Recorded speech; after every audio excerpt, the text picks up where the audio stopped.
여러분의 구독, 좋아요는 진심으로 영상 제작에 큰 힘이 됩니다. 99와 3부는 상철과 영자 커플에 대한 이야기를 해보도록 할게요. 상철은 최종 선택으로 돌고 돌아 결국에는 영자를 선택했었죠. 그 과정에서 다소 안타까운 부분도 있었고 또 매끄럽지 못한 마무리에 아쉬웠던 부분들도 있었습니다. 음, 물론 결과론적으로는 영자와 최종 커플이 되긴 했지만 라방에서 영자가 나와서 형커로까지 이어지진 못했다라고 이야기했었죠. 음, 저는 최종 선택 때 상철과 영자가 커플이 되긴 했지만 현실 커플로까지 이어지기 쉽지 않을 거다라는 생각을 많이 했었거든요. 그럼 제가 왜 그렇게 생각했는지 지금부터 차근차근 말씀드리도록 하겠습니다. 상철과 영자 두 사람은 최종 커플이 되긴 했지만 그 과정에서 상철이 정확한 노선을 너무 늦게 정했고 또 3대1 데이트 때 그런 결정에 대해 옥순과 순자에게 전달하는 부분에서 그때 보여줬었던 상철의 간보기식 대화와 여전히 똥 누고 똥 덜 닦은 느낌이 드는 것 같은 화법이 보는 사람들로 하여금 분노와 짜증을 불러일으켰는데요. 음, 그런 그의 어정쩡한 태도는 사실 데이트 내내 영자의 심기를 계속 불편하게 만들었죠. 그런 영자의 불편한 기색이 역력한 표정이 화면에도 계속 잡혔는데요.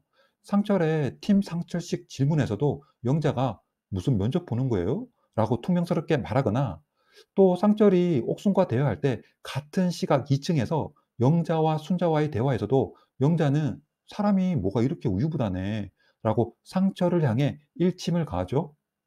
음, 만남이 성사되기도 전에 이런 식의 밀당 또는 간보기식 대화가 길어지면 길어질수록 서로 간 감정 소모와 피로도의 누적 데미지가 엄청 커지게 되는 겁니다. 더욱이 여긴 솔로 나라이기 때문에 밖에서와 비교하면 그 크기가 몇 배는 더 크며 또 그것도 짧은 시간이라는 한정된 시간 때문에 온몸의 모든 신경세포를 다 쓰고 있는 겁니다. 자, 여러분, 이해하기 쉽게 이렇게 보면 됩니다. 이 커플은 이미 시작하기도 전에 너무 간보고 제고하는데 감정의 소모가 너무 컸다. 쉽게 말해서 심리적 탈진 상태 또는 그로기 상태인 겁니다. 옥순을 제외하면 모두 나이가 40대고 그렇기에 나는 솔로 출연에 대한 각오가 남달랐을 거며 또 서로만 좋다면 나가서 바로 결혼도 가능한 조건들을 모두 갖춘 상태라는 거죠. 그래서 아마 감정 소모와 피로도도 다른 기수와 비교해 더 심하지 않나라는 그런 생각이 들더라고요. 사실 미혼 남녀가 서로가 잘 모르고 또 서로에 대한 호기심이 가장 왕성하게 발동될 때 그때가 이성에 대한 감정이 가장 충만할 때입니다. 물컵에 담긴 물로 비유하면 처음엔 물컵에 있는 물이 가득 채워져 있는 그런 심리적 상태라고 한다면 서로에게 실망하거나 또는 새로운 모습을 알아가고 그리고 새로운 감정이 꿈틀거릴 때마다 물컵에 담긴 물을 때로는 쏟기도 하고 또 채우기도 하면서 그 감정의 기복을 조절하게 되는 겁니다. 하지만 상철과 영자 커플을 보면 이 물컵에 든 물이 시작하기도 전에 이미 많은 양을 서로에게 쏟아내서 지금은 그 반도 남아있지 않은 상태에서 시작하는 거와 같은 그런 모양새니 그 감정의 깊이가 깊지 않으며 아주 얕은 상태라는 겁니다. 그렇기 때문에 만약 서로에게 다툼이나 갈등 또는 이해가 요구되는 상황이 온다면 그 인내심과 참을성은 살얼음과 같아서 언제 깨질지 또는 녹을지 모르는 위태한 상황이 되는 건데요. 그래서 정리해 보면 일단 상철과 영자는 그 시작부터가 감정의 물컵이라는 놈이 서로 어긋나 있는 상황이다라고 말씀드릴 수 있고요. 결과적으로 보면 이는 곧 서로에 대한 신뢰의 문제와도 직결된다라는 겁니다. 자, 그 다음으로 보면 여러분들도 다들 보셨겠지만 상철이 왜 영자를 선택했는지 그 이유에 대해서 특별히 어필한 부분이 나와 있지 않거든요. 마지막 3대1 데이트에서 영자와 1대1 대화 후 인터뷰에서 영자가 그런 말 합니다. 그냥 이유 없는 끌림이 있다. 상철님도 특별한 이유는 없는데 저랑 대화하면 편하다. 그리고 상철 인터뷰에서 상철도 비슷하게 이야기합니다. 상대방을 배려하는 마음이 영자님이 가장 큰 것 같다. 마지막 1대1 대화 때는 너무 편했다. 그리고 개인적으로 나의 힘들었던 마음을 추스릴 수 있는 즐거운 시간이었다. 자, 여기서도 보면 저는 정확하게 서로가 이성으로서 끌리는 부분이 뭔지를 모르겠다라는 생각이 강하게 들거든요. 둘 다 그냥 편하다. 이유 없는 끌림이 있다. 특히 상철은 그간 선택으로 인한 감정의 피로를 영자와 있을 때 위로받은 것처럼 편했다라고 하는데요. 상철의 그런 그간 누적돼 왔었던 감정의 피로는 제가 볼 때는요. 굳이 영자가 아니더라도 솔로 나라 퇴소하고 집에 가서 소파에 딱 누워서 맥주 한 캔 따고 나면 계속 나를 짓눌러 왔던 그런 속박에서 벗어난 자유로움, 그리고 더 없는 편안함을 충분히 느낄 수 있을 거라는 거죠. 중요한 건 그게 아니라 만남에 있어서 가장 중요한 서로가 서로에 대한 이성적 끌림이 있나라는 건데, 그런 부분에 대해서는 둘 다 일체 언급을 안 했다라는 거죠. 뭐 영자님이 이쁘다, 아름답다, 이상형이다, 지적이다, 매력있다, 이런 주관적이고 감성적 평가는 배제돼 그냥 추상적 의미의 편안하다, 이것밖에 없다라는 거죠.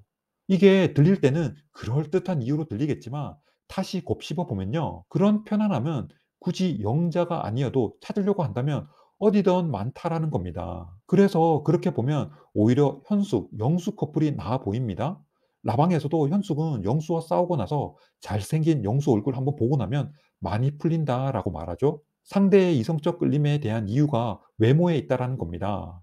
하지만 상철에게 있어서 영자는 그냥 편안함, 매력, 이게 다라는 거죠. 더욱이 영자 나이도 상철이 맨날 연하, 연하 찾았던 거에 비하면 그렇게 어리지도 않고 그냥 동갑이잖아요.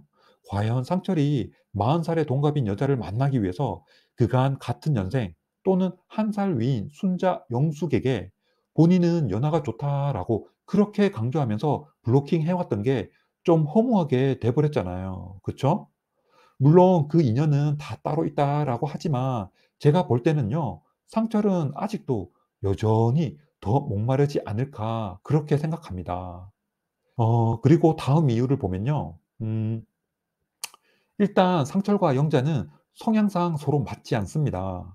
상철은 말빨로는 절대 지지 않는 능구렁이 같은 스타일인데다 사귀는 여자로부터 오빠 소리도 좀 듣고 싶고, 그리고 본인의 말빨이 먹혀 들어가면서 좀 으쓱하는 만족감도 있어야 하는데 영자의 성향은 그렇지 않습니다. 상철과의 첫 데이트와 그 후 대화 장면들에서 보여준 영자의 대화 스킬을 보면 절대 상철에 뒤지거나 밀리지 않습니다. 오히려 어떤 때는 상처를 쥐락펴락할 정도로 대화를 캐리해 나가는 솜씨가 보통이 아닙니다. 그리고 영자는 현모양처가 꿈이죠.